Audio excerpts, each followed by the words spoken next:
नमस्कार, स्वागत करती हूं आप सभी का भारत 24 पर। मैं हूं आपके साथ पूर्णिमा मिश्रा और वक्त है वंदे भारत का।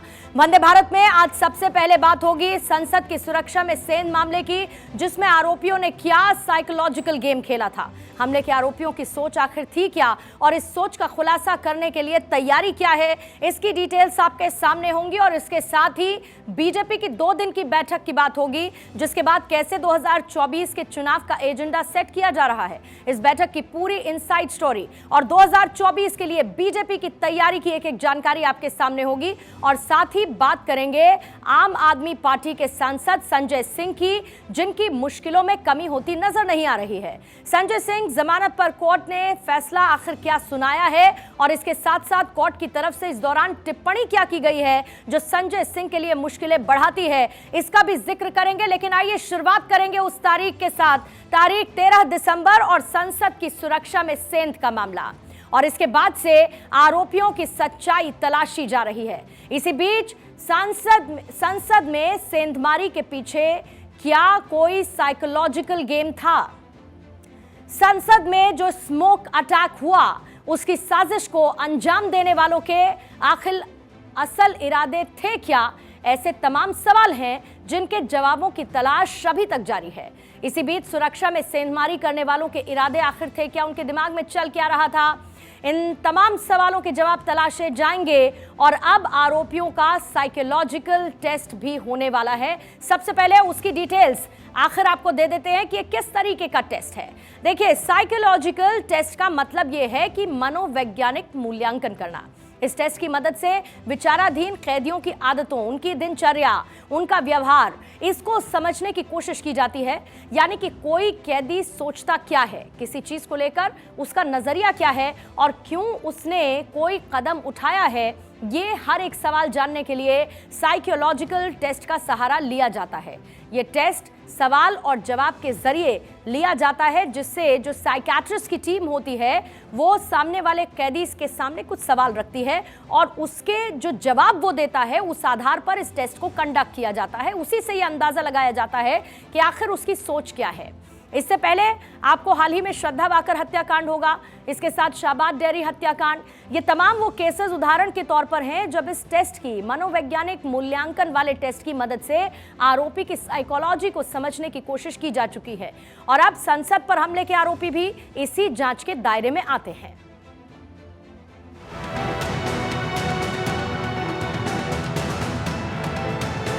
16 दिसंबर को जिस सोच के साथ 6 आरोपियों ने संसद की सुरक्षा में सेंध लगाई, इसका सच पता लगाने के लिए अब आरोपियों को साइकोलॉजिकल टेस्ट से होकर गुजरना पड़ेगा। 6 आरोपियों के साइकोलॉजिकल टेस्ट के जरिए उनके बर्ताव, आदतें और उनके मकसद की सच्चाई तक पहुंचने की कोशिश की जाएगी। आरोपियों का ये साइकोलॉजिकल टेस्ट 3 घंटे तक चलेगा। इसमें यह जाना जाएगा कि संसद में घुसपैठ करने का इन सभी लोगों का मकसद क्या था। अभी तक आरोपियों ने पूछताछ में पुलिस को बताया है कि उन्होंने मणिपुर हिंसा, बेरोजगारी और किसानों के मुद्दे पर ध्यान खींचने के लिए संसद में घुसपैठ की थी।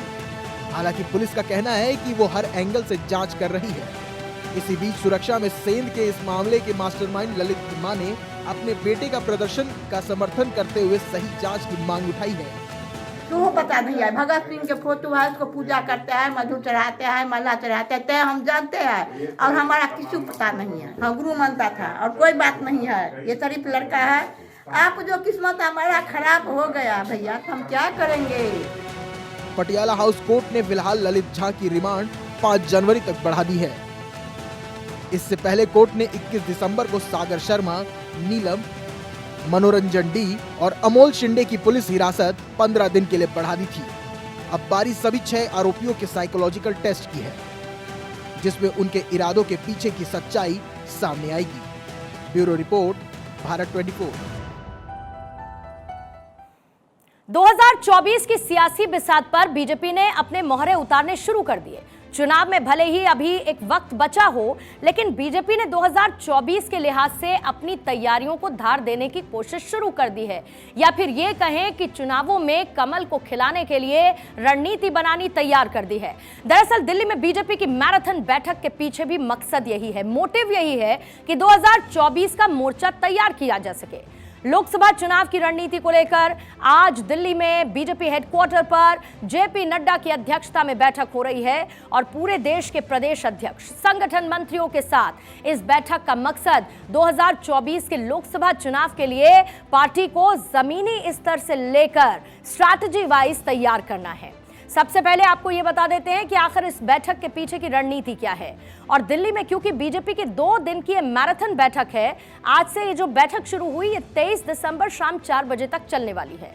ये बैठक बीजेपी के अध्यक्ष जेपी नड्डा की अध्यक्षता में चल रही है और इसमें अलग अलग प्रदेशों के अध्यक्ष और साथ ही संगठन महामंत्री हिस्सा ले रहे हैं।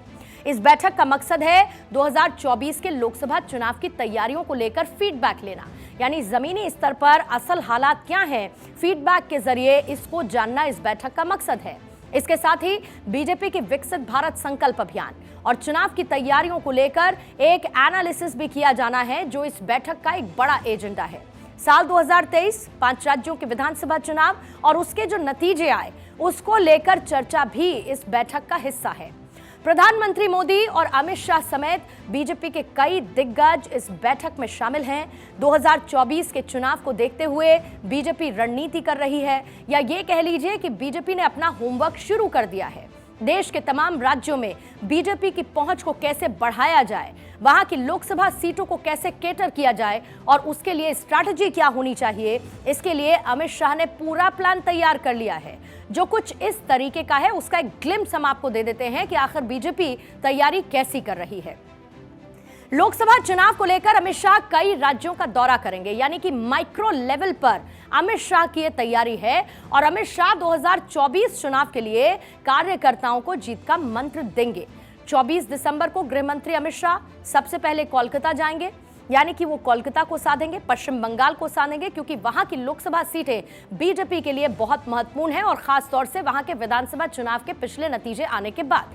यहां पर 25 दिसंबर को बंगाल में बीजेपी नेताओं के साथ वो बैठक करने वाले हैं। फिर उसके बाद कोलकाता से निकलकर 28 दिसंबर को वो पहुंच जाएंगे तेलंगाना, यानी कि साउथ मिशन बीजेपी के लिए बहुत महत्वपूर्ण है। 30 दिसंबर को तमिलनाडु के दौरे पर अमित शाह रहने वाले हैं, साउथ को वो केटर करेंगे और फिर उसके बाद 1 जनवरी को अमित शाह पहुंच जाएंगे गुजरात दौरे पर। गुजरात में बीजेपी ये चाहती है कि हर बार की तरह कांग्रेस को पूरी तरीके से क्लीन स्वीप रखे और वहां की सीटों पर अपनी मजबूती को बरकरार रखे। इन दौरों को आप कुछ इस तरीके से समझ सकते हैं कि दक्षिण भारत के राज्यों पर बीजेपी का खास फोकस है। 2024 के मद्देनजर बीजेपी पहले ही इन राज्यों में अपनी पैठ को पूरी तरीके से मजबूत करना चाहती है और इसके लिए बीजेपी ने एक मास्टर प्लान तैयार किया है, एक अम्ब्रेला तैयार कर लिया गया है। बीजेपी एक तरह से 2024 के चुनाव के लिए चुनावी मोड में है, यानी कि मोदी तैयार है, रेडी है। वो चुनाव में प्रचार अभियान की कमान खुद वही संभालने वाले हैं और इसी बीच पीएम मोदी हर राज्य में 2 से 3 दिन जाने वाले हैं, जहां पर पीएम अपने दौरों के बीच विकास परियोजनाओं का उद्घाटन करेंगे, लोगों को सौगात देंगे। पीएम लोगों के बीच जाएंगे, बड़ी बड़ी जनसभाएं भी करेंगे और उन्हीं जनसभाओं के माध्यम से प्रधानमंत्री वहां के वोटर्स को भी साधेंगे। इन तमाम स्ट्रैटेजीज को अमली जामा पहनाने के लिए बीजेपी ने 2 दिन की ये मैराथन बैठक बुलाई है और यहीं पर बीजेपी के दिग्गज 2024 के मोर्चे को तैयार कर रहे हैं। 2024 के लोकसभा चुनाव को लेकर बीजेपी ने अपनी तैयारियां शुरू कर दी हैं। दरअसल आज बीजेपी के एक्सटेंशन मुख्यालय में बीजेपी की बड़ी बैठक हुई, जिसमें खुद प्रधानमंत्री नरेंद्र मोदी ने शिरकत की और उनके साथ साथ तमाम पदाधिकारी, जिसमें पार्लियामेंट्री बोर्ड, प्रदेश के अध्यक्ष, महासचिव, संगठन के साथ साथ केंद्रीय नेतृत्व के तमाम पदाधिकारी, जिसमें महासचिव के साथ साथ तमाम मोर्चे के अध्यक्ष खुद शिरकत की। लगभग 150 के तमाम अधिकारियों ने इस बैठक में आए और इस चीज को लेकर चर्चा हुई कि 2024 के चुनाव को लेकर बीजेपी कैसे आगे बढ़ेगी और उसके साथ साथ तमाम वो प्रोग्राम जो बीजेपी सरकार या कहें मोदी सरकार लेकर आई थी, जिसमें विकसित भारत के साथ साथ वीर बाल दिवस, अटल जी की जयंती से लेकर तमाम चीज़ों को सबको सुनियोजित करते हुए एक प्रोग्राम बनाया गया है, जो देश के हर हिस्से यानी ब्लॉक से लेकर पंचायत स्तर तक ले जाया जाएगा। अब देखने वाली बात यह होती है कि इन तमाम रणनीति बनाने के बाद तमाम कार्यकर्ता कैसे कैसे सड़क पर जाते हैं और उसको 2024 के चुनाव में कितना फायदा होता है। कैमरामैन मोहित के साथ मैं आनंद कुमार सिंह, भारत 24, दिल्ली। तो मोदी समीक्षा कर रहे हैं, रणनीति तैयार कर रहे हैं, अमित शाह दौरे ताबड़तोड़ करने वाले हैं और 5 राज्यों के विधानसभा चुनाव में 4 में हारने के बाद कांग्रेस का हाल ऐसा हो गया है कि हर एक नेता उन्हीं को नसीहत दे रहा है, हर नेता उन पर सवाल उठा रहा है और कोई उनकी बात को मानने के लिए तैयार नहीं। देखिए, बैठक में भले ही कांग्रेस सबसे बड़ी पार्टी के तौर पर अपने आप को प्रोजेक्ट कर रही है, अपनी पोजीशनिंग कर रही है, लेकिन बैठक के अंदर कांग्रेस की उतनी चल नहीं रही जितना कि वो चलाना चाहती है। वजह 5 राज्यों में आए चुनावी नतीजे। मल्लिकार्जुन खड़गे के नाम को पीएम का चेहरा आगे बढ़ाने के प्रस्ताव में अपने आप ये इशारा देने की कोशिश की गई कि कांग्रेस का कद कहीं ना कहीं कम हो रहा है। विपक्षी गठबंधन इंडिया की बैठक में कांग्रेस नेता राहुल गांधी ने ईवीएम को लेकर एक प्रस्ताव मंजूर कराना चाहा, लेकिन विपक्षी पार्टियों ने ऐसा होने नहीं दिया और उस पर से ममता बनर्जी ने प्रधानमंत्री पद के लिए मल्लिकार्जुन खड़गे के नाम का प्रस्ताव दे दिया। ये सिर्फ कांग्रेस को घेरने की ममता और अरविंद केजरीवाल की रणनीति थी, क्योंकि अरविंद केजरीवाल ने ममता बनर्जी के इस प्रस्ताव में उनका साथ दिया था। वहां पर जब ये प्रस्ताव ठुकरा दिया गया, तब भी 2 दिन तक मीडिया से बातचीत में ममता ये कहती रही कि उन्हें खुशी है कि मल्लिकार्जुन खड़गे विपक्ष का चेहरा बनेंगे। लेकिन असल कहानी अब शुरू होती है, क्योंकि ये बात यहीं पर खत्म नहीं होती। ममता बनर्जी ने न सिर्फ मल्लिकार्जुन खड़गे को पीएम पद के लिए फेस बनाने की वकालत करी, प्रस्ताव रखा, बल्कि इसके साथ साथ उन्होंने पीएम मोदी के सामने मुकाबले के लिए प्रियंका गांधी को प्रोजेक्ट करने की सलाह भी दे डाली। ममता बनर्जी ने कांग्रेस को अब एक नई सलाह दे दी है और वो कहती है कि प्रियंका गांधी को वाराणसी लोकसभा सीट पर प्रधानमंत्री नरेंद्र मोदी के वर्सेस यानी कि उनके खिलाफ चुनाव लड़ना चाहिए। अब आप जरा ये सोचिए कि उनसे ये सलाह मांगी किसने थी। अगर ममता को उनकी पार्टी प्रधानमंत्री पद का दावेदार मानती है तो ममता क्यों नहीं खुद वाराणसी से जाकर चुनाव लड़ लेती हैं प्रधानमंत्री के खिलाफ।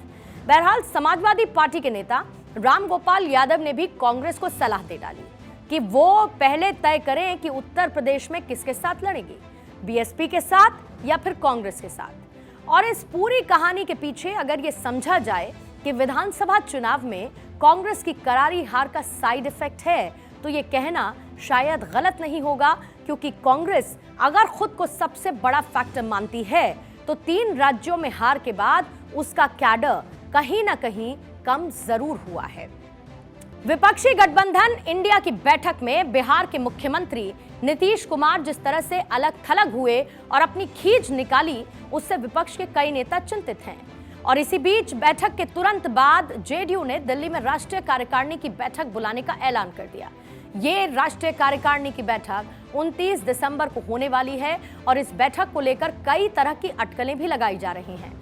इसे कई बाकी चीजों के साथ भी जोड़कर देखा जा रहा है। आपको ये याद दिला दूं कि राज्य में जेडीयू और उसकी सहयोगी आरजेडी के बीच दूरियां बढ़ी हैं। बीते कुछ समय से तेजस्वी यादव ने दूरी बनाई है। तेजस्वी बिहार में हुए निवेशक सम्मेलन में, इन्वेस्टर समिट में भी शामिल नहीं हुए थे और उसके बाद विपक्षी गठबंधन की बैठक में शामिल होने के लिए लालू प्रसाद और तेजस्वी यादव अलग दिल्ली पहुंचे और नीतीश अलग से दिल्ली आए। इससे पहले सब एक साथ बैठक के लिए जाते थे, ये बदलाव हुआ। दिल्ली की बैठक में नीतीश ने हिंदी को लेकर डीएमके नेता टीआर बालू पर भाषण झाड़ा और विपक्षी गठबंधन को बीजेपी की तर्ज पर भारत नाम अपनाने की सलाह दी। तभी इस बात की आशंका है कि कहीं नीतीश फिर से पाला बदलने की तैयारी तो नहीं कर रहे हैं, क्योंकि शायद इस बात का अंदाजा उनको हो चुका है कि विपक्षी गठबंधन इंडिया में उनको कोई बड़ी जगह नहीं मिलने वाली है। बहरहाल जेडीयू का नया अध्यक्ष चुनने की बात कही जा रही है और यह भी कहा जा रहा है कि गठबंधन के बारे में फैसला करने के लिए नीतीश कुमार को अधिकृत करने का फैसला हो सकता है। राष्ट्रीय अध्यक्ष राजीव रंजन उर्फ लालन सिंह के अलावा नीतीश की पार्टी की अगली पंक्ति के सारे नेता आरजेडी से तालमेल खत्म करके बीजेपी के साथ जाने के लिए तैयार नजर आते हैं। जाहिर है कि दूरी दोनों के बीच बढ़ती हुई नजर आ रही है, लेकिन उसके बावजूद कोई सियासी मजबूरी तो होगी। क्या इसको लेकर कोई समाधान ये लोग निकाल पाते हैं अपने भविष्य और इंडिया गठबंधन के भविष्य को देखते हुए। अगली खबर जिसका जिक्र अब से थोड़ी ही देर पहले मैंने किया था, यानी कि संजय सिंह का दिल्ली शराब घोटाला मामला। जिसमें आम आदमी पार्टी के राज्यसभा सांसद संजय सिंह की मुश्किलें अभी कम होती नजर नहीं आ रही हैं। संजय सिंह की राउज एवेन्यू कोर्ट से उनकी याचिका, जमानत याचिका खारिज होने के साथ ही यह भी साफ हो चुका है कि संजय सिंह की जेल यात्रा अभी जारी रहेगी। इसके साथ शराब घोटाले मामले में संजय सिंह की मुश्किलें बढ़ने के साथ ये साफ हो चुका है कि संजय सिंह का नया साल सलाखों के पीछे ही शुरू होने वाला है।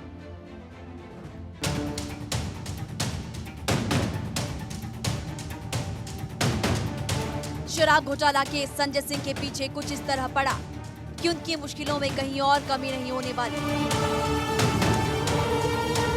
दिल्ली की राउज एवेन्यू कोर्ट संजय सिंह की जमानत की याचिका को खारिज कर चुकी है, जिसके साथ ही साफ हो गया कि संजय सिंह नए साल का स्वागत सलाखों के उस पार ही करेंगे। कोर्ट ने हमारी दलीलें कंसिडर नहीं की हैं। Will be approaching the honourable high court at the earliest, praying for bail at the earliest. अभी सोचते हैं, समझते हैं, ऑर्डर देखते हैं, फिर we will be approaching the honourable high court. Primarily we had gone on the point that the case is not genuine against Sanjay Singh. अब देखते हैं ऑर्डर में क्या है, अभी ऑर्डर देखा नहीं है, ऑर्डर पढ़ेंगे फिर समझेंगे। याचिका में संजय सिंह ने अपने खिलाफ कोई मनी ट्रेल नहीं होने का तर्क दिया था, लेकिन ईडी ने कहा था कि मनी लॉन्ड्रिंग का स्पष्ट मामला बनता है। इतना ही नहीं, प्रवर्तन निदेशालय ने संजय सिंह को कथित शराब घोटाले का मुख्य साजिशकर्ता भी बताया था। ईडी की एक और अहम दलील थी कि अपने राजनीतिक रसूख और पहुंच की वजह से संजय सिंह की ईडी के अफसरों और दस्तावेजों तक पहुंच आसान है, लिहाजा जमानत पर बाहर आने के बाद वो जांच को प्रभावित कर सकते हैं। अक्टूबर को गिरफ्तार हुए संजय सिंह से ईडी दिल्ली शराब घोटाले की सच्चाई के बारे में पूछताछ कर रही है। अब संजय सिंह मनी ट्रेल का तर्क देकर जमानत की उम्मीद में थे, लेकिन उनकी उम्मीद को राउज एवेन्यू कोर्ट ने झटका दे दिया। इससे पहले आज ही दिल्ली की राउज एवेन्यू कोर्ट ने मनीष सिसोदिया की न्यायिक हिरासत को भी 19 जनवरी तक बढ़ा दिया था। ब्यूरो रिपोर्ट, हर 24।